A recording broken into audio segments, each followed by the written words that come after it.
Iya, kita mulai saja.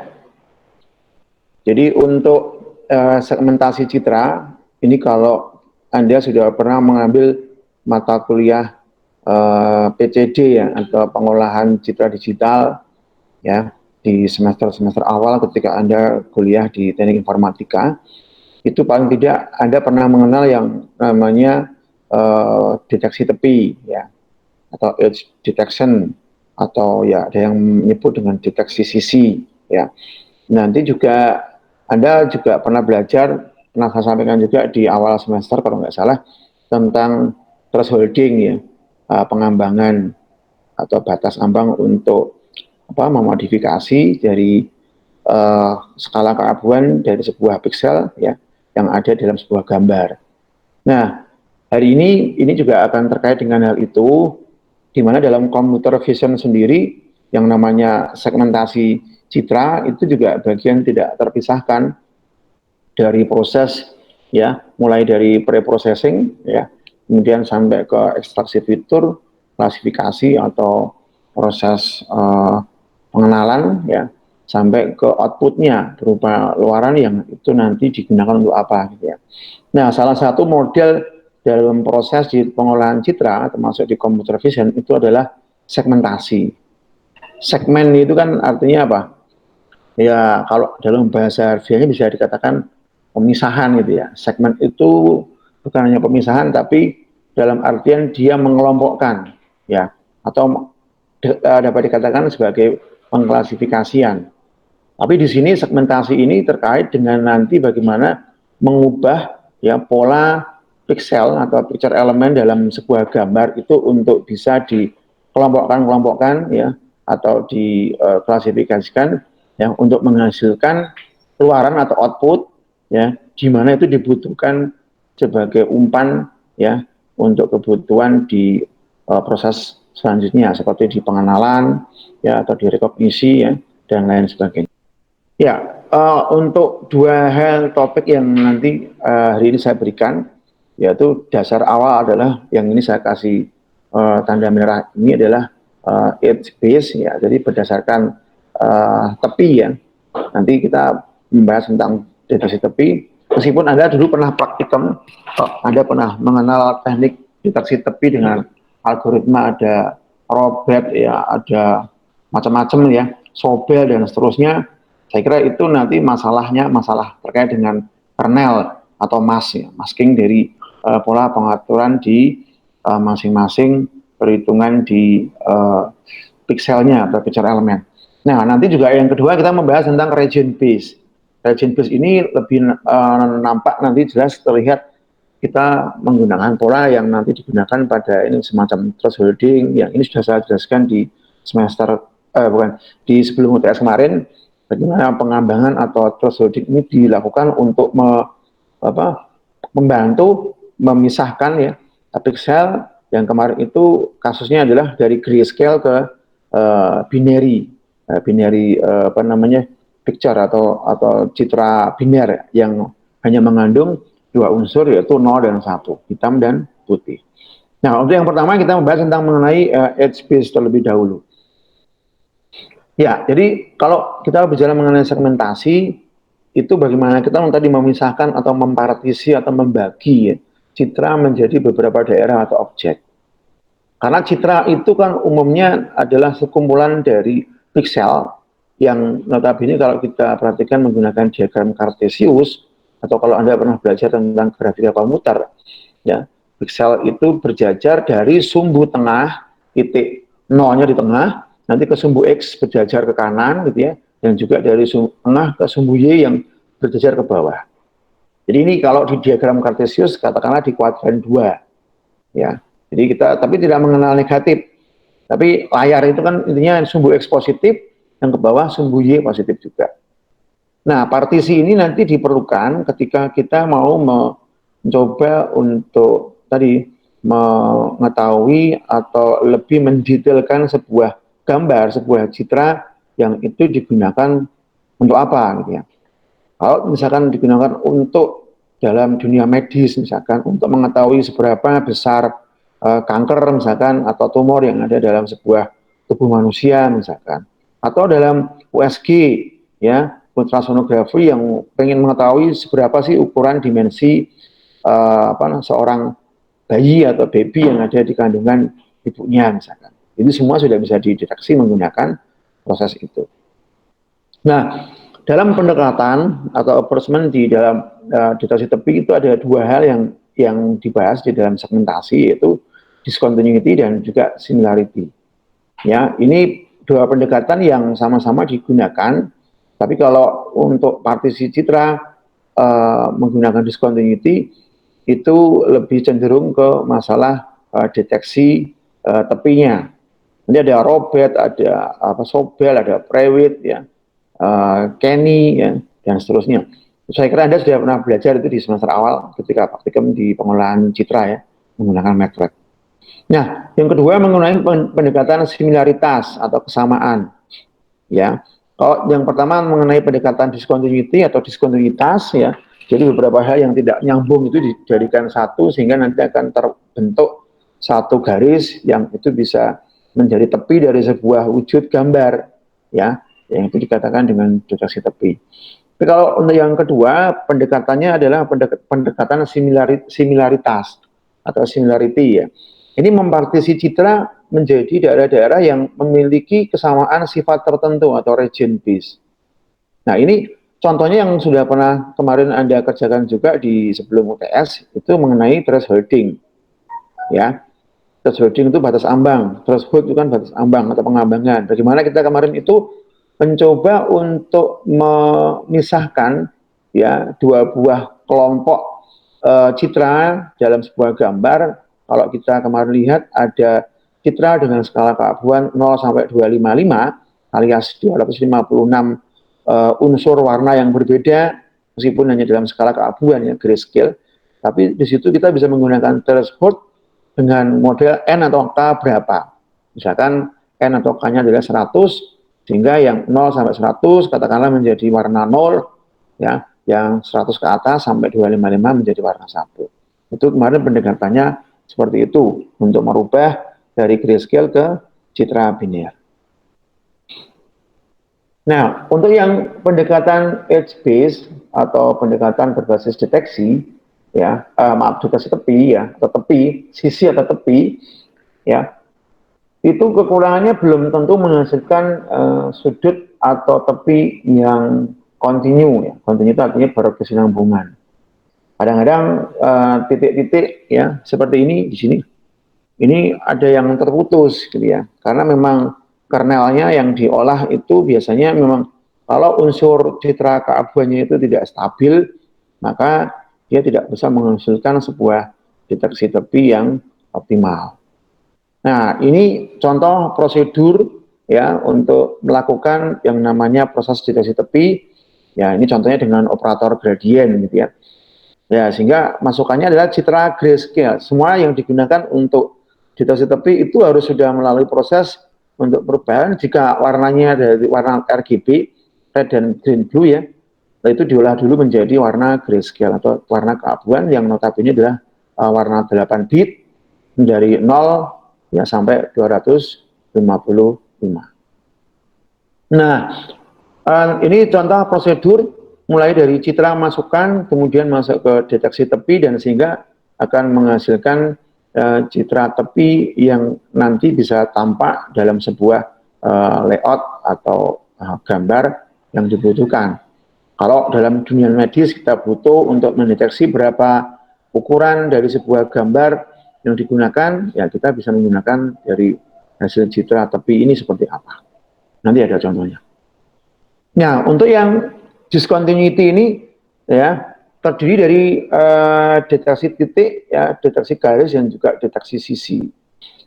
Ya, jadi memang acuan dasarnya adalah dari pixel-pixel yang ada dalam sebuah gambar. Jadi Anda harus paham juga bagaimana ketika kita membahas mengenai proses yang ada di dalam computer vision, terutama kalau kita bicara segmentasi, itu artinya kita juga paham bagaimana titik-titik pixel atau picture element yang itu menjadi bagian tak terpisahkan dari sebuah gambar, ya itu harus kita pahami ya bagaimana letaknya, posisinya di sumbu X di baris keberapa, kolom berapa, ya, yang nanti akan diolah oleh komputer, ya. Ya, kita tidak mungkin secara manual menghitung kalau gambarnya mempunyai order yang cukup besar dari ukuran pixelnya. Misalkan gambar yang sekarang Anda bisa dapatkan, ada capture dari handphone, itu kan cukup gede ya. Satunya sudah ordernya mega, mungkin lebar panjangnya sudah sesuai dengan ukuran layar smartphone Anda. Nah, itu yang mungkin secara manual Anda nggak akan bisa menghitung. Tapi secara komputasi matematika yang ada di dalam komputer itu bisa menghitung, mengkalkulit ya, dan menghasilkan ya dengan cepat, dengan order mungkin mikro, ya pico bahkan nanosecond, ya satuannya seperti itu. Kalau nanti diwujudkan dalam bentuk untuk implementasi di dunia medis, mungkin di dunia transportasi, pesawat terbang, kapal, selam gitu ya, dan lain sebagainya, itu yang akan dimanfaatkan. Gitu ya. Nah, untuk penggunaan dalam setiap deteksi ini nanti ada yang disebut dengan mask atau kernel.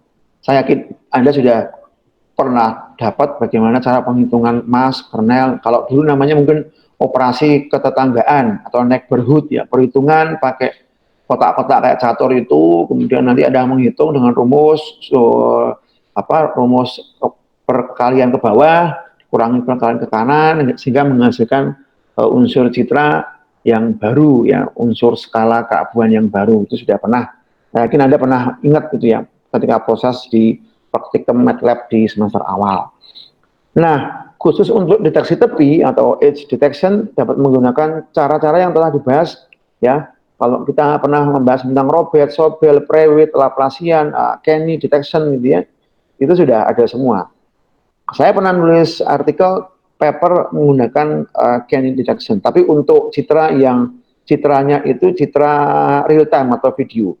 Jadi kita bisa membuat aplikasi implementasi menggunakan operasi dari salah satu operator untuk gradient di deteksi tepi itu dengan memasukkan gambar, itu dulu pakai OpenCV bisa ya, MATLAB juga bisa.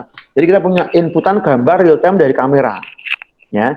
Tapi ketika kita proses mengquery dengan memanggil operator gradient seperti Robert, Sobel, Prewitt, Laplace atau Kenny detection, itu di outputnya bisa muncul gambar yang langsung dia bisa merubah dari warna tadi ke grayscale, tapi juga bisa langsung membentuk garis-garis yang itu merupakan tepi dari sebuah gambar atau objek yang kita tampilkan itu.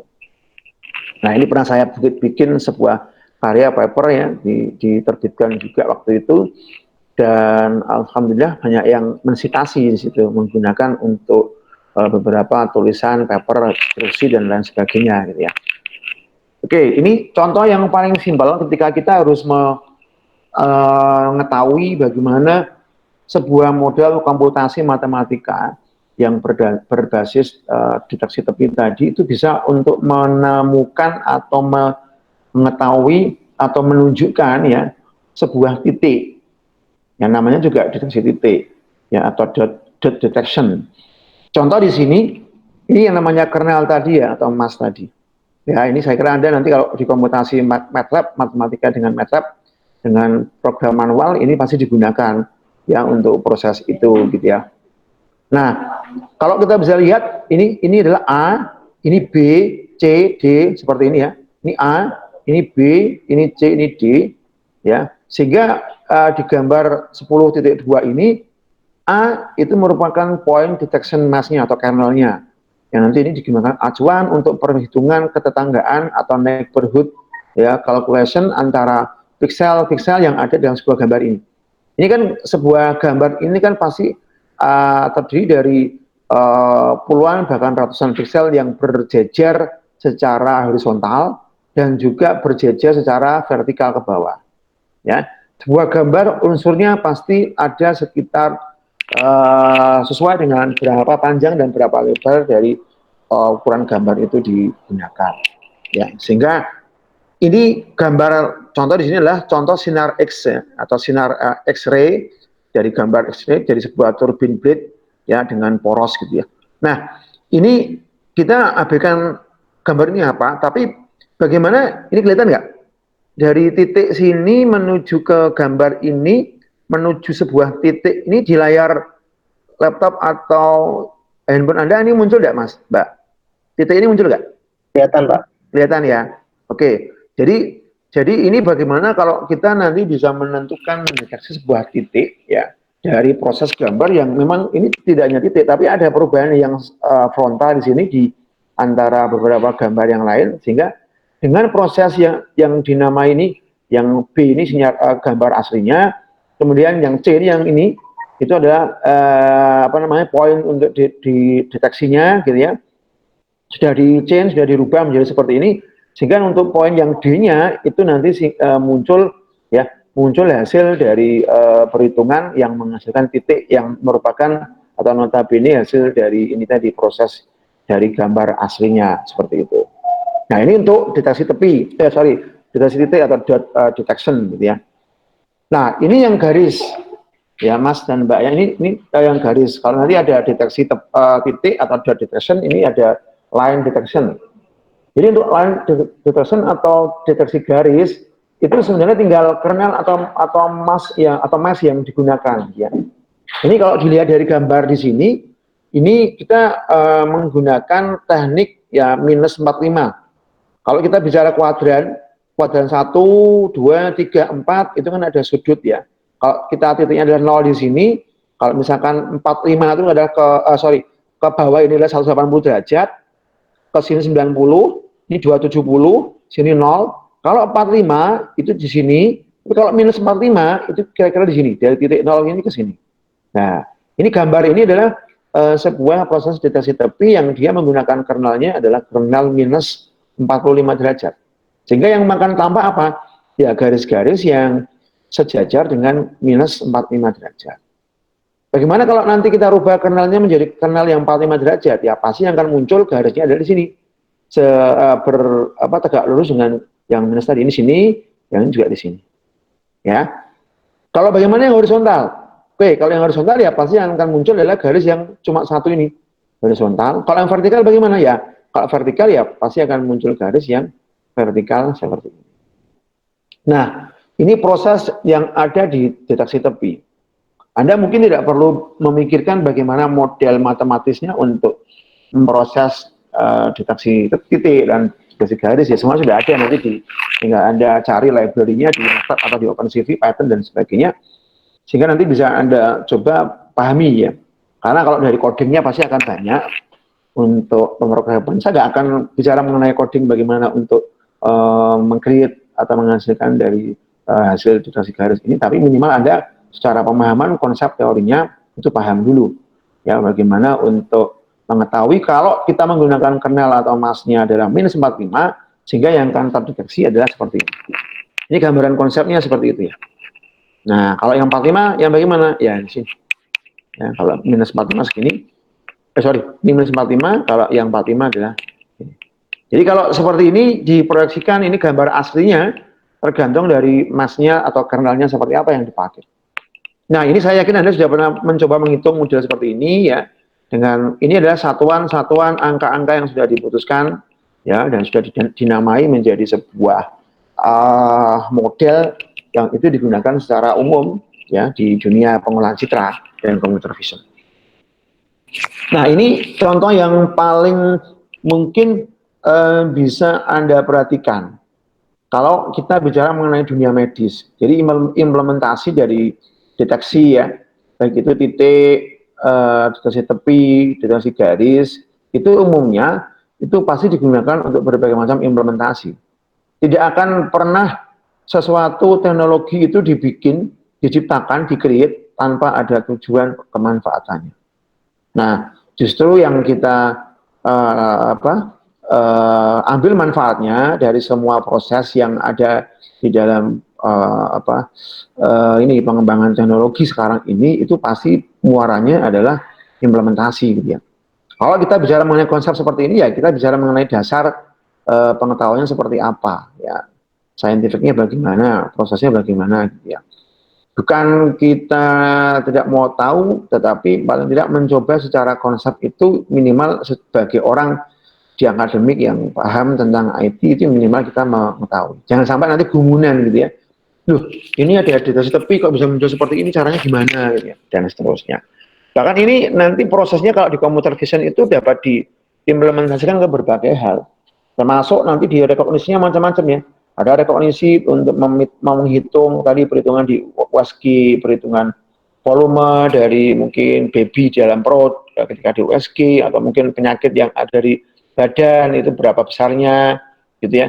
Terus juga kalau kita coba untuk menghitung suatu region atau area menggunakan citra satelit ya untuk memetakan berapa sih luas danau Toba, berapa sih luas misalkan rawa pening, itu bisa kelihatan semua.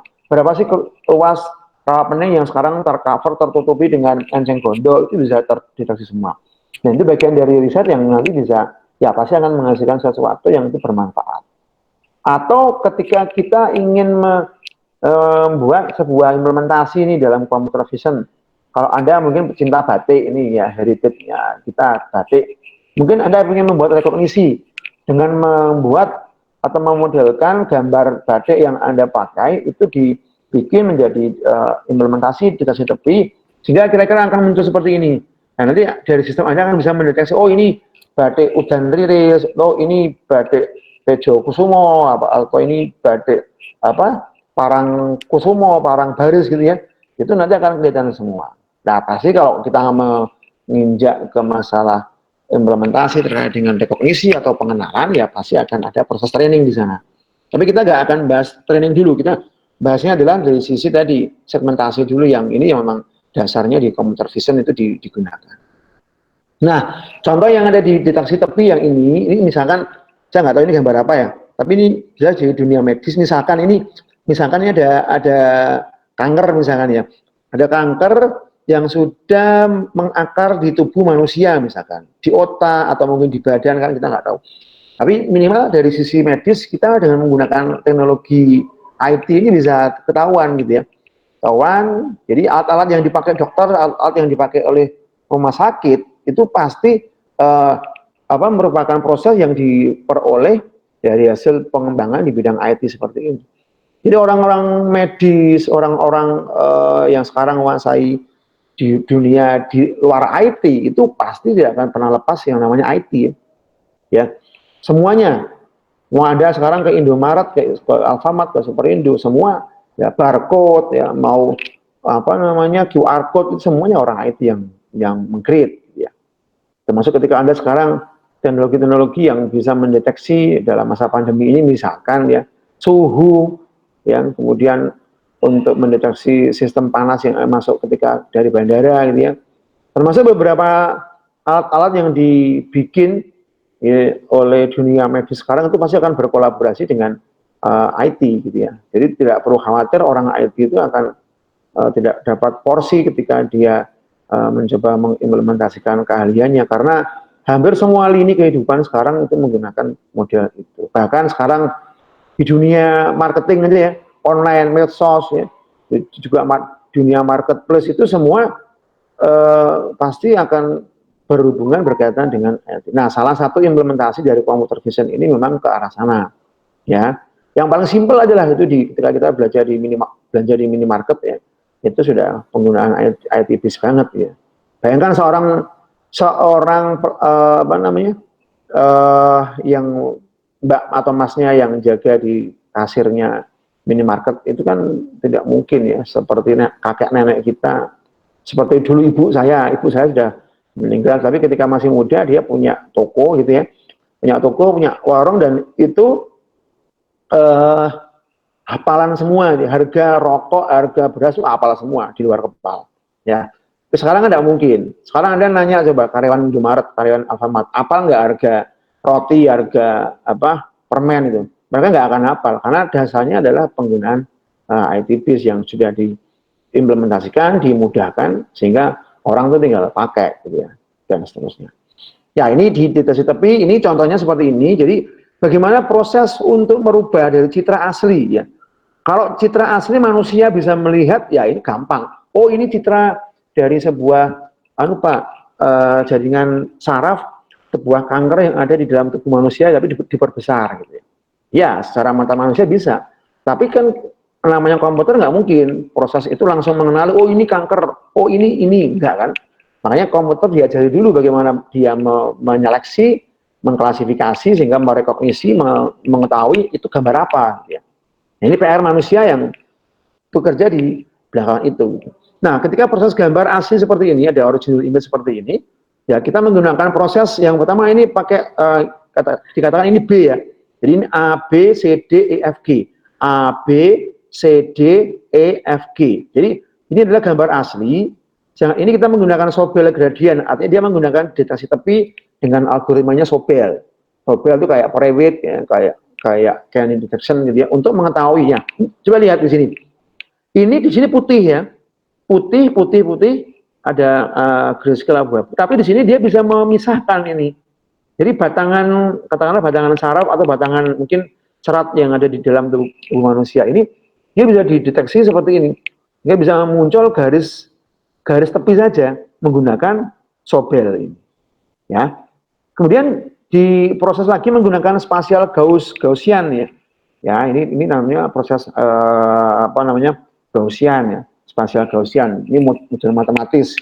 Anda mungkin nggak akan saya jelaskan bagaimana model persamaannya. Saya kira ini di matematika dan di kalkulus sudah ada penjelasannya. Ini hanya model unsur penampakan plotting 3D-nya saja seperti ini kira-kira untuk spasial Gaussian smoothing function-nya.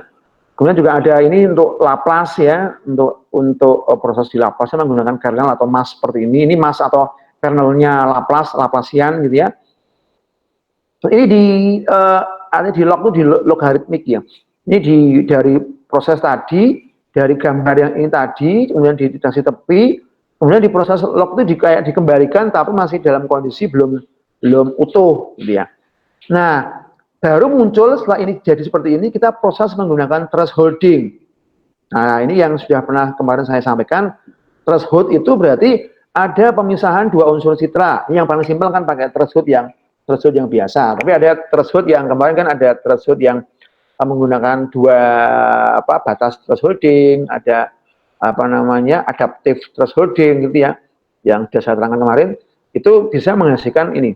Tergantung mana kebutuhannya. Kalau kebutuhan untuk thresholdnya butuh spesifik yang lebih bagus, ya mungkin pakai adaptive threshold. Tapi kalau yang hanya membutuhkan citra biner hitam dan putih dengan gambar yang sangat sederhana, hanya untuk mengetahui ukuran saja dari sebuah volume atau sebuah luas dari permukaan sebuah bidang gitu ya, itu cukup menggunakan threshold yang biasa saja.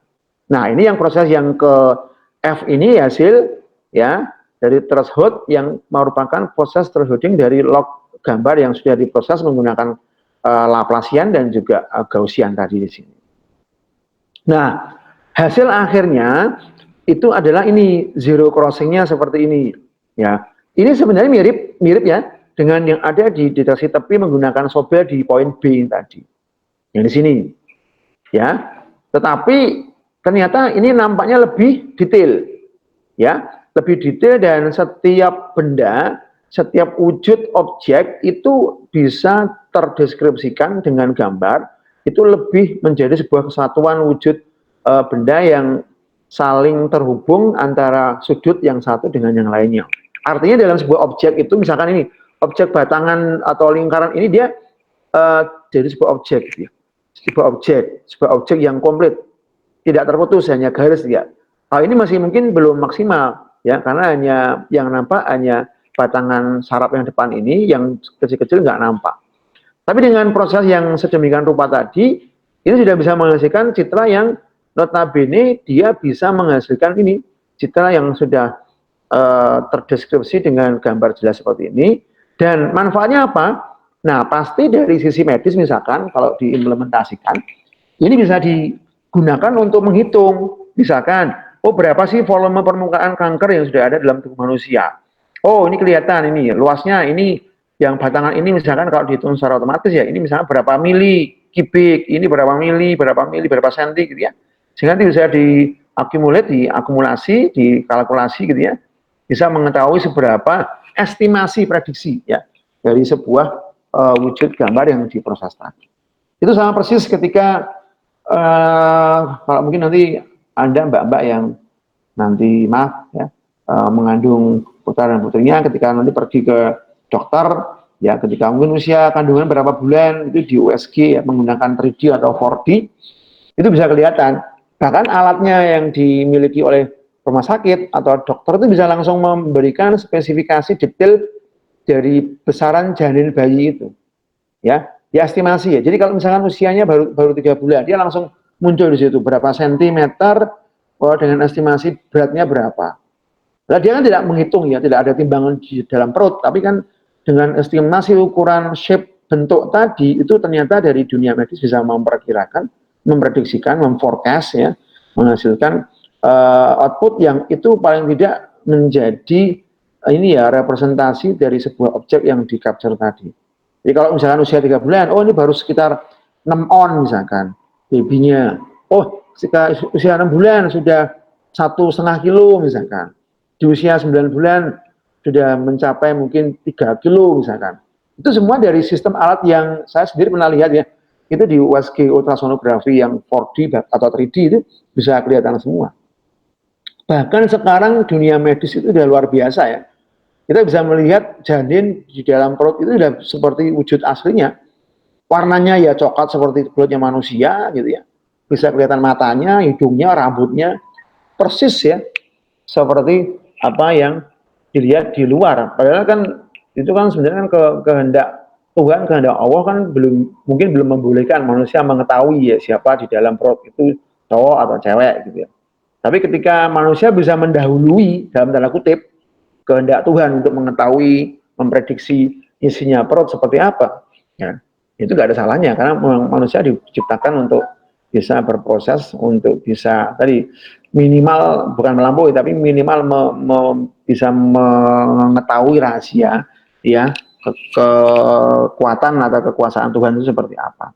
Bahkan seseorang yang kena kanker, tumor, atau bahkan mungkin ada pendarahan di otak atau di kepala atau mungkin dimanapun itu bisa dideteksi sekarang menggunakan model alat medis yang notabene tadi hasil segmentasi dari citra ya, dari gambar yang di capture ya oleh proses komputasi matematis dari setiap model atau algoritma yang digunakan, baik itu deteksi titik, deteksi tepi atau sisi, yang thresholding ya, sampai ke rekognisinya. Bahkan kalau ini kita masih bicara mengenai dasar ya, ini hanya mau segmentasi gambar menjadi 2 citra 0 dan 1. Tapi kalau kita nanti bisa masuk tahap ke ranah pengenalan, ya itu kita bisa menggunakan teknik ini untuk mendeskripsikan sebuah citra, katakanlah citra satelit ya, dalam suatu waktu itu dia bisa mengcapture permukaan sebagian tanah di wilayah negara tertentu.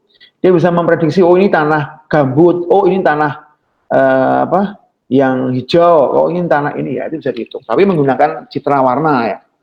Tapi ujung-ujungnya juga itu diubah ke grayscale pun bisa, dan menggunakan model deteksi ini ya bisa dilakukan gitu.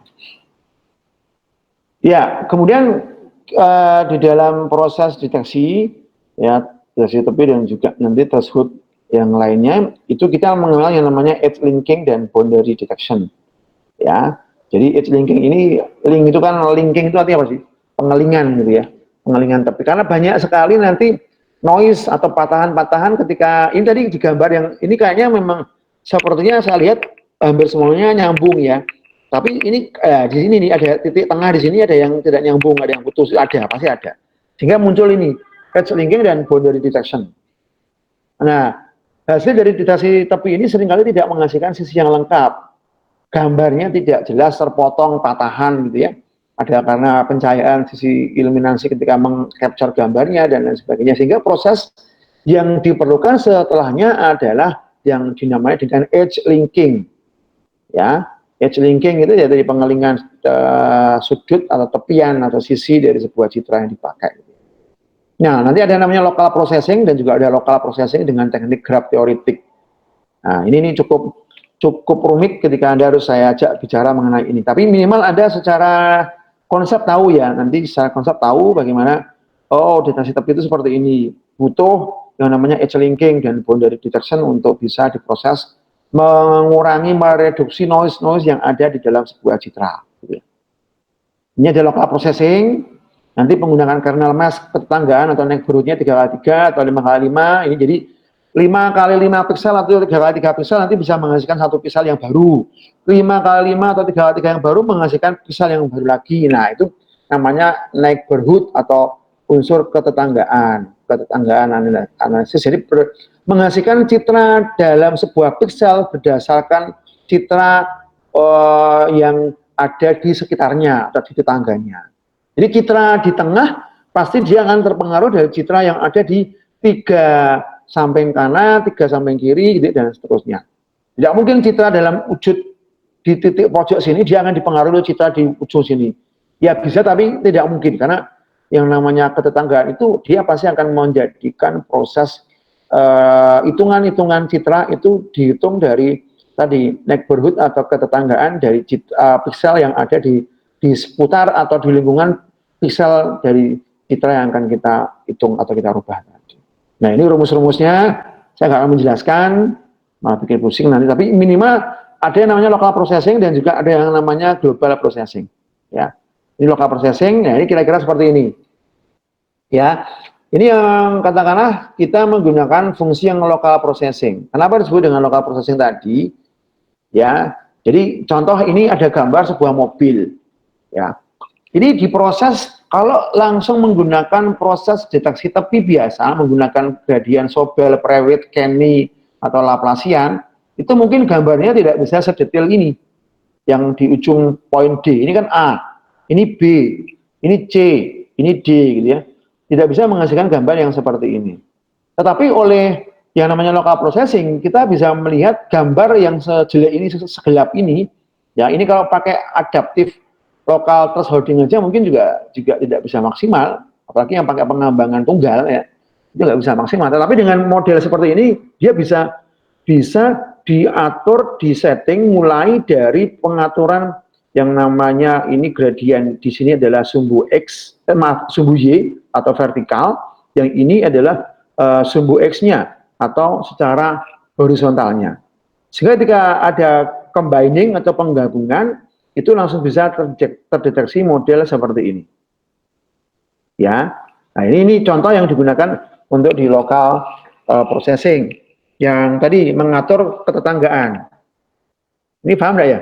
Saya nggak yakin Anda tuh masih ingat ketetanggaan atau neighborhood gitu ya. Kalau saya membingungkan, tolong langsung tanya nggak apa-apa ya. Ya, jadi kalau ketetanggaan itu unsurnya begini. Saya tak contohnya seperti apa. Nah, ini aja. Jadi citra ini kan 3 kali 3 nih. Jadi citra nomor 7 ini, piksel ya. Picture element, titik picture element ini 7 ini, itu akan dipengaruhi oleh piksel yang lain di seputar 3 kali 3 ini. Nah, ini perhitungannya gitu. Ya, 3 mendatar, 3 ini vertikal gitu ya. Nah, ini akan mempengaruhi di sini. Dan nanti untuk menghitung titik yang di sini, itu adalah 3 ke sini, 3 ke sini, sehingga menghasilkan titik yang baru. Untuk menghasilkan yang sini bagaimana? Ya udah, 3 ke sini, 3 ke bawah sini, dan seterusnya. Saya yakin Anda pasti sudah lupa ini ya. Lupa atau mungkin malah nggak pernah ya. Tapi intinya seperti itu. Nah, ini kenapa dilakukan model seperti ini supaya tadi menghasilkan deteksi tepi untuk menghasilkan gambar yang notabene gambar itu bisa sesemut mungkin. Sehingga nanti ketika proses diimplementasikan ke dalam implementasi realnya, itu bisa mereduksi nih, noise-nya tereduksi kan, ini noise tereduksi nih. Harusnya citra ini kalau lokalnya adaptif, dia akan membentuk garis seperti ini, sehingga tapi dengan proses yang namanya local processing, dengan menggunakan sumbu Y dan sumbu X, ini GY, GX ini, itu bisa menghilangkan noise, ya, mereduksi noise ya, atau distorsi, dan dia muncul garis-garis yang sudah sesuai dengan gambar mobil ini. Nah, ini kebanyakan nanti kalau diimplementasi untuk teknologi tinggi ya, seperti dunia medis, dunia transportasi pesawat, kapal selam gitu ya, itu nampaknya teknologi ini yang banyak dipakai. Ya, jadi bagaimana mengetahui, mendeskripsikan sebuah pola objek bentuk yang ada di depan setiap kali, misalkan kita punya pesawat gitu ya, atau kapal yang bisa mendeteksi objek di depannya. Kalau objek kapal itu tidak bisa mengetahui detail itu gambar apa, wah ya kita langsung sudah mati keserang gitu ya. Mungkin yang Belum lama ini Anda ikuti 11 hari pertempuran Gaza ya, di Palestina dan Israel itu ya. Itu kalau Anda ngikuti ya, saya nggak akan bahas tentang politiknya, nggak akan bahas tentang bagaimana konflik itu terjadi, tapi saya membahas dari sisi teknologinya. Ya, Anda mungkin pernah dengar yang namanya rudal. Ada rudal Al-Qassam, ada rudal apa gitu ya. Itu ditembakkan. Tapi di Israel, ya, saya tidak membela Israel, tidak membela Palestina, tapi saya hanya membahas dari sisi teknologi ya. Itu di Israel dia punya yang namanya Iron Dome. Ya, Iron Dome itu semacam peralatan anti rudal yang dia tuh bisa mendeteksi setiap benda yang datang dengan ukuran tertentu, dia bisa menembak jatuh. Ya, meskipun ada error ya ketika katanya saya kemarin baca di artikel detik.com itu ya, sekitar 4.000 sudah ditembakkan, mungkin yang lolos atau gagal dideteksi itu sekitar mungkin separuh atau mungkin 1.000-an ya, saya kurang nggak hafal kemarin. Tapi ada yang tembus juga. Tapi saya bicara mengenai ininya, teknologinya. Jadi ketika sebuah mesin Iron Dome yang harganya itu sangat mahal ya, mungkin ratusan miliar ya setiap unitnya, itu bagaimana dia bisa mendeteksi bentuk rudal yang beraneka ragam, itu dikenali sebagai sebuah rudal. Ya, ya pasti prosesnya ya kalau kita bahasa simpelnya ya, oh itu pasti menggunakan deteksi Pak. Ya, oh deteksi apa? Deteksi tepi Pak, boleh bisa. Pakai deteksi tepi model apa? Kernelnya, itu tergantung nanti ya. Tapi minimal dengan model tadi lokal prosesnya seperti ini, ya sebuah rudal tadi, rudal itu kan bermacam-macam bentuknya ya. Ada rudal ini, rudal itu, rudal bentuknya lonjong, bulat, kotak gitu ya. Tapi oleh Iron Dome itu bisa dideteksi, bisa dipatahkan. Yang ketangkep ya. Tapi yang nggak ketangkep ya mengenai warga dan sebagainya. Ya. Tapi kalau saya bicara mengenai presisi sebuah alat yang bisa mendeteksi itu pasti dia akan bisa memperkirakan kan. Bagaimana kalau ada seekor gagak yang terbang bareng dengan rudal itu misalkan, apakah dia juga ikut akan ketembak? Nah, ini kan sebuah kemampuan teknologi yang ya sebenarnya perang pun juga dasarnya orang IT. Mau perang, mau apa itu orang IT yang bekerja di situ. Ya, luar biasa orang IT itu bisa memengaruhi, merubah dunia ya. Bahkan kemarin saya membahas dengan teman-teman itu kajian ketika membahas mengenai ini bagaimana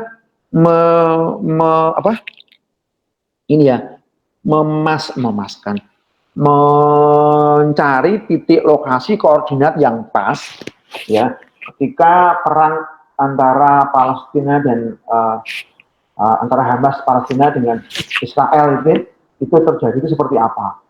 Ya, jadi karena di berita kan muncul rudal-rudal yang ditembakkan dan itu oleh pihak Palestina, ya dari pihak Hamas Palestina dan juga pihak Israel itu kan sudah langsung menyasar ya kebanyakan tepat di gedung atau mungkin di titik koordinat yang itu sudah diatur beserta dengan komputer.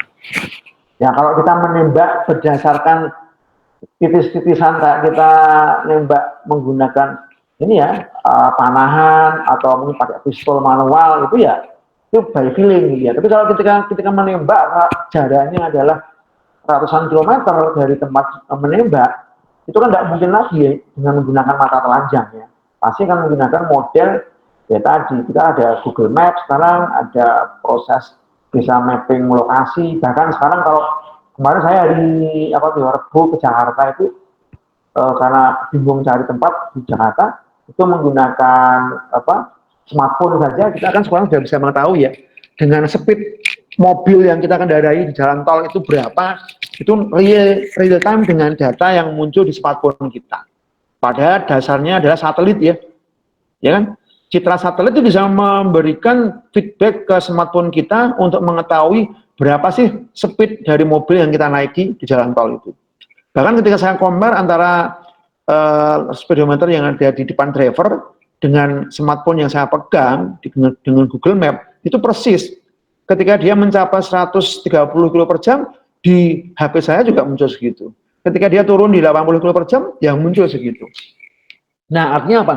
Presisi itu sudah sekarang ini hal yang lumrah ya.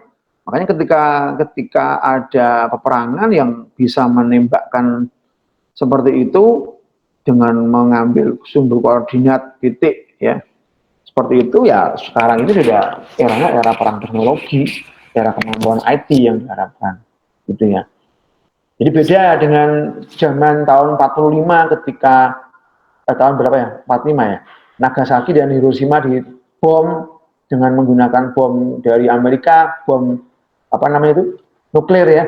Itu kan ngepas ini istilahnya, ngepas ini saya nggak tahu apakah sudah menggunakan model map, tapi kayaknya dia ngepaskannya itu dia memantau dari atas kota gitu ya, terus dia dijatuhkan tepat di kotanya, sehingga hancur lantaklah seluruh kota di Nagasaki dan Hiroshima saat itu, seperti itu.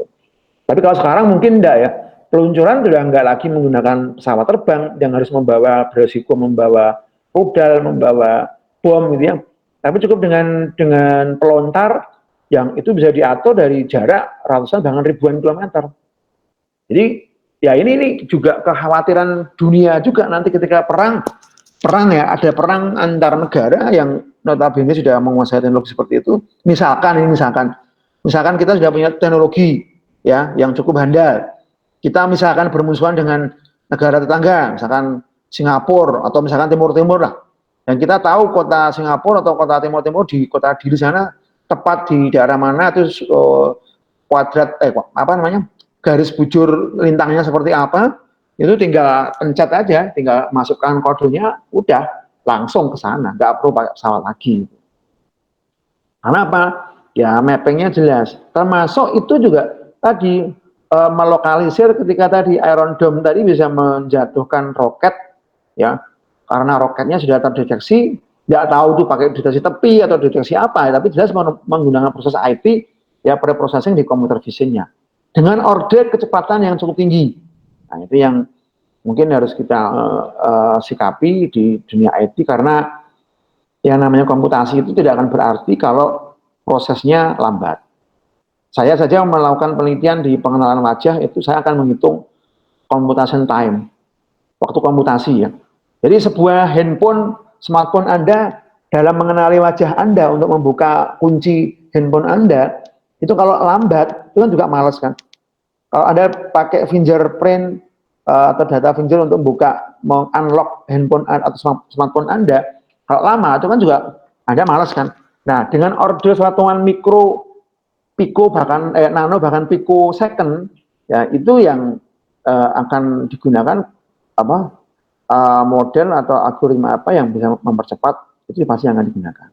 Nah ini contoh yang saya contohkan hanya memberikan gambaran ya. Jadi sebuah mobil yang ini sudah hitam seperti ini itu masih bisa dideteksi dengan model, oh ini adalah sebuah mobil dengan pintu jendela seperti ini dan seterusnya. Nah, itu yang terjadi. Bahkan kalau kita mendeteksi menggunakan citra satelit, kalau kita misalkan ini dalam tanda kutip mau perang menjatuhkan bom, itu kan tinggal pakai Google Map bisa memetakan, oh ini bener-bener gedung, oh ini bener-bener ini wilayah pemukiman, oh ini wilayah hutan, kan kelihatan semua dari atasnya. Nah, tergantung kita mengeksekusinya. Kalau kita bicara baiknya ya, mungkin untuk lahan pertanian, untuk pengolahan daerah supaya lebih optimal mau diapakan. Nah, tapi kalau untuk jeleknya ya untuk perang tadi, untuk perang, untuk hal-hal yang destruktif lainnya. Ya itu sisi teknologi ya, ada baiknya juga ada jeleknya. Nah, yang kedua adalah global processing with graph atau graph teoretik ya. Ini lebih bagus, lebih bisa mengatasi noise atau mereduksi atau mengurangi dari noise atau distorsi atau gangguan. Tapi secara komputasi ini lebih sulit. Kalau kita lihat programnya pasti akan lebih kodenya lebih rumit dibandingkan dengan yang lokal processing tadi. Saya nggak akan terangkan yang ini, tapi minimal dengan global ini langsung mencakup seluruh citra. Tidak menggunakan jendela ketetanggaan lagi atau menggunakan model perhitungan tadi 33, 55 tidak, tapi langsung. Nah ini contohnya, ini yang saya ambil tadi.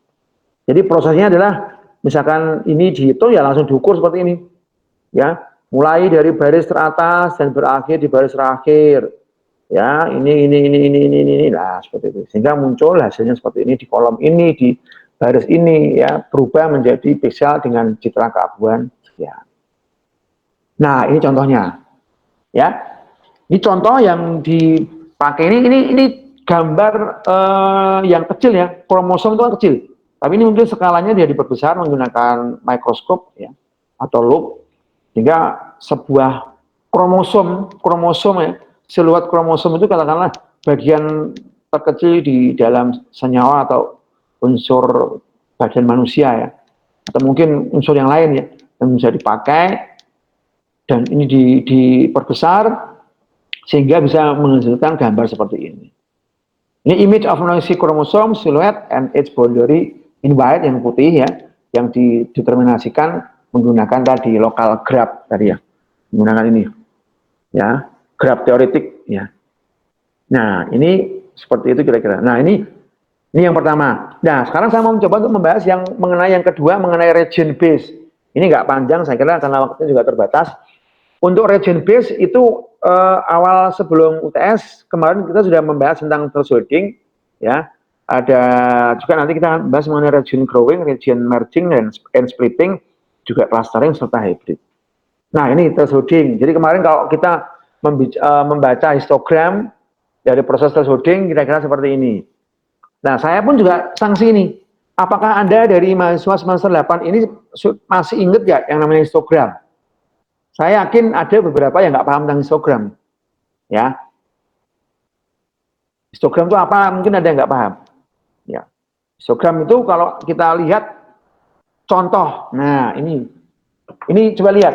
Histogram itu adalah ini semacam grafik yang dia bisa menunjukkan, ya, atau mewakili unsur-unsur warna yang ada dari sebuah gambar atau citra, ya, yang capture atau yang diproses, ya. Secara histogram ini. Ya, saya mau daripada saya ngomong sendiri ya, saya minta dong ada satu yang menjelaskan nih. Kira-kira ini korelasi antara gambar ini yang A ini dengan histogram yang ada di bawah ini apa? Tolong satu orang saja yang bisa menjelaskan, silakan dijelaskan. Salah nggak apa-apa. Ayo Mas, Mbak.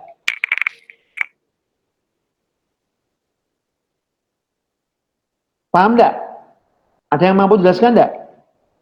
Sebelum saya ngoyo-woro ngomong lebih panjang tentang histogram, Anda harus tahu dulu histogram itu apa.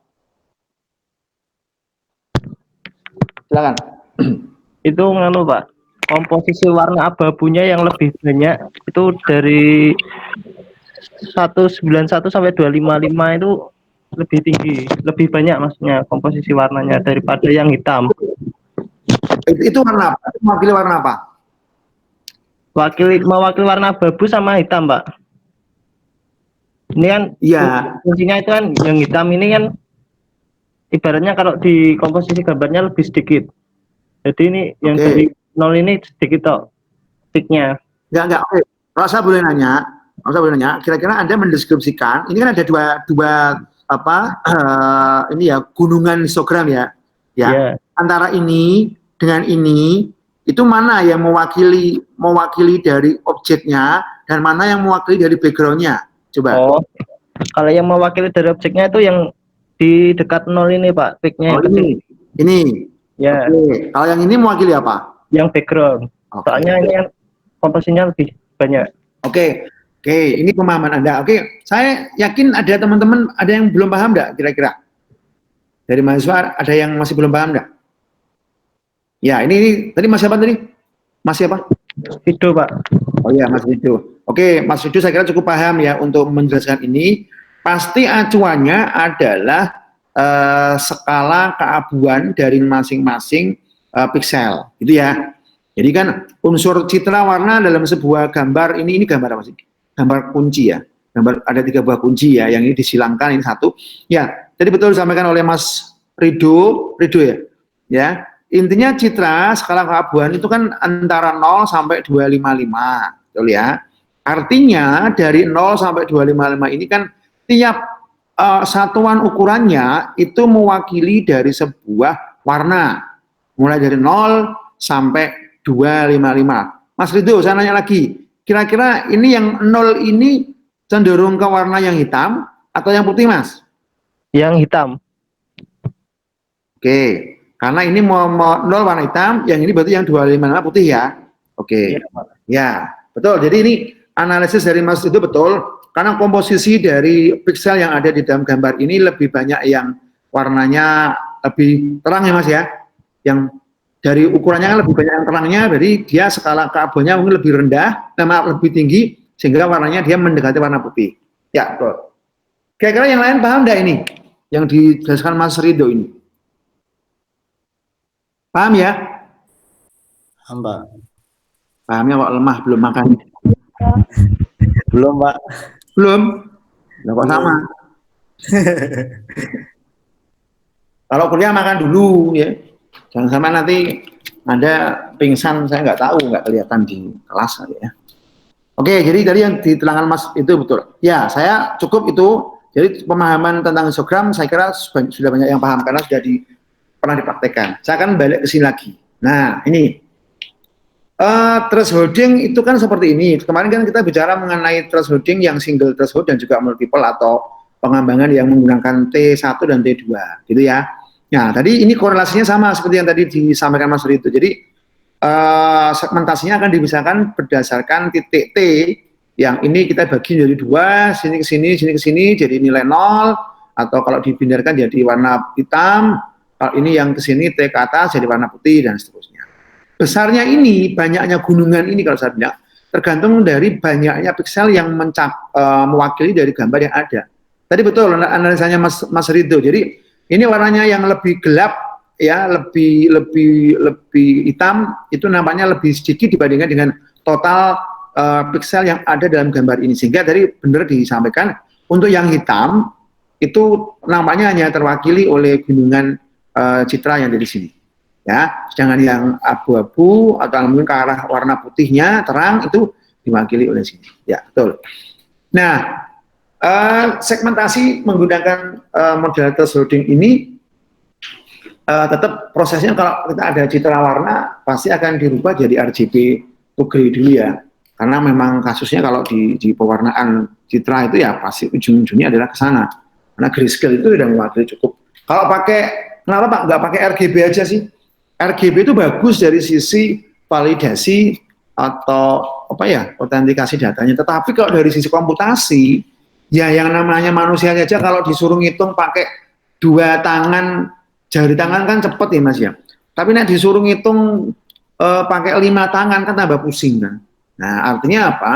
Artinya ya tadi, mengapa tidak menggunakan citra yang RGB tapi kebanyakan cenderung di proses computer vision, di pengolahan citra digital. Itu kenapa kok pasti menggunakan grayscale, ujung-ujungnya ke binary. Ya tadi, karena kita juga memikirkan tidak hanya masalah apa namanya? Ini ya, masalah apa namanya? Akurasi ya atau validasinya, tapi juga memikirkan tentang komputasi. Jadi orang IT itu pasti akan berpikir bagaimana itu akurat dan bagaimana itu sangat presisi dan bagaimana itu membutuhkan komputasi waktunya yang cukup singkat. Nah, kita bikin mesin Iron Dome tadi yang dipakai Israel untuk menghalau rudalnya dari Palestina, ya. Nah, kalau mikirnya lelet gitu ya, atau DDR gitu, rudalnya banyak yang berjatuhan, Iron Dome-nya baru melihat, repot juga kan. Ini dari sisi teknologinya seperti itu kira-kira. Sama dengan kita mengasumsikan ketika kita membaca radar di pesawat. Oke, pesawat terbang, komersil, ya. Seorang pilot membaca dari jauh dengan mata telanjang kan tidak mungkin dia bisa lihat itu ada pesawat atau burung ya, kan gitu. Tapi dengan radar kan kelihatan, ya. Dengan capturing radar, capturing data menggunakan kamera di pesawat, dia akan tahu, oh itu benda, oh itu pesawat, oh itu apa, kan kelihatan. Nah, kalau ngitungnya kelamaan, selak nabrak Mas, kan gitu. Tapi kalau ngitungnya dalam order mili, bahkan mikro, atau nano, atau picosecond ya, 10⁻12 detik ya.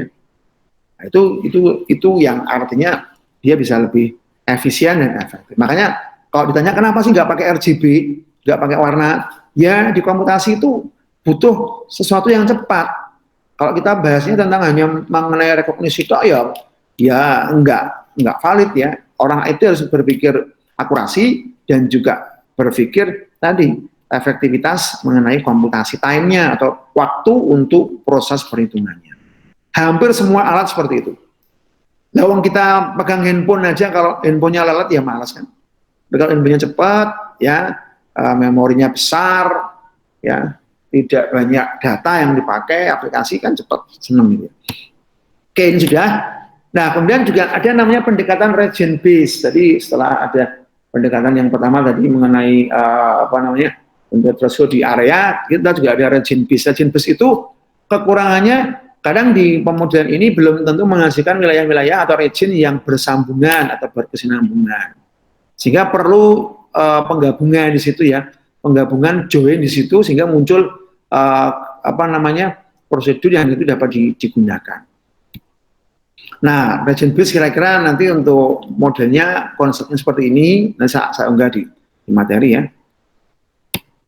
Nah, ada namanya region growing juga. Region growing itu growing itu kan bertumbuh ya. Artinya pemodelannya itu bisa menggunakan pemodelan yang dia lebih kompleks lagi, ya, dengan menghitungkan proses tadi neighborhood atau ketetanggaannya. Ini kira-kira seperti ini, ya. Ini yang region growing-nya. Ini contoh ya, paling simpel ini dicontohkan ada gambar pengelasan. Ini nggak tahu, ini mungkin gambar pengelasan yang sudah diperbesar, mungkin pengelasan emas atau mungkin pengelasan apa gitu ya. Ini diperbesar, ternyata ada celah di sini, ya. Ada celah yang itu kalau secara mungkin secara kasat mata kita tidak bisa melihat, mengukur ya. Tapi kalau dengan model seperti ini, ya ini diubah dengan seed point, kemudian juga ada namanya region growing-nya, sehingga gambar yang asli pun bisa masih muncul di sini, yang tanpa meninggalkan fungsi gambar awalnya, tapi dia bisa langsung mendeteksi nih titik-titiknya, seret, ini kelihatan. Nah, ini nanti bisa diukur.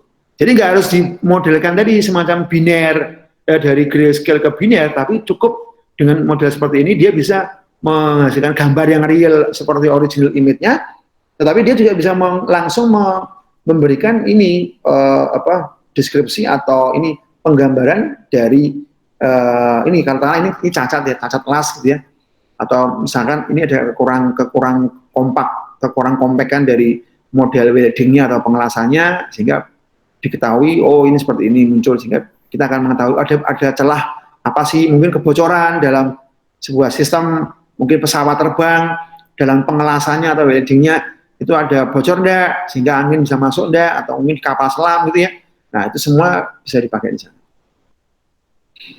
Juga ada namanya region splitting and merging. Split itu kan dipisah. Kalau merging itu kan merger itu kan digabungkan. Ya. Kalau splitting dia membagi citra menjadi beberapa daerah based on kriteria tertentu atau teknik quadri. Kalau merging itu penggabungan. Ya. Merge itu kan artinya menggabungkan daerah-daerah atau region berdekatan yang memiliki kriteria yang sama atau homogen ya. Bukan heterogen tapi homogen. Nah, kriteria ini bisa varian keabuan dan lain sebagainya. Nah, ini contoh. Contoh sebenarnya dari sisi implementasi itu sama aja ya. Yang namanya thresholding, yang namanya tadi local processing, kemudian ada masuk ke sini ke region, splitting, merging dan sebagainya itu sama. Apa sih ujungnya yang memproses yang namanya citra supaya citra itu dapat digunakan sebagai output atau luaran ya yang itu bisa dimanfaatkan untuk tadi rekognisi, untuk menghasilkan sesuatu data dan seterusnya. Lihat dari gambar ini gambar apa ya? Daun apa ini?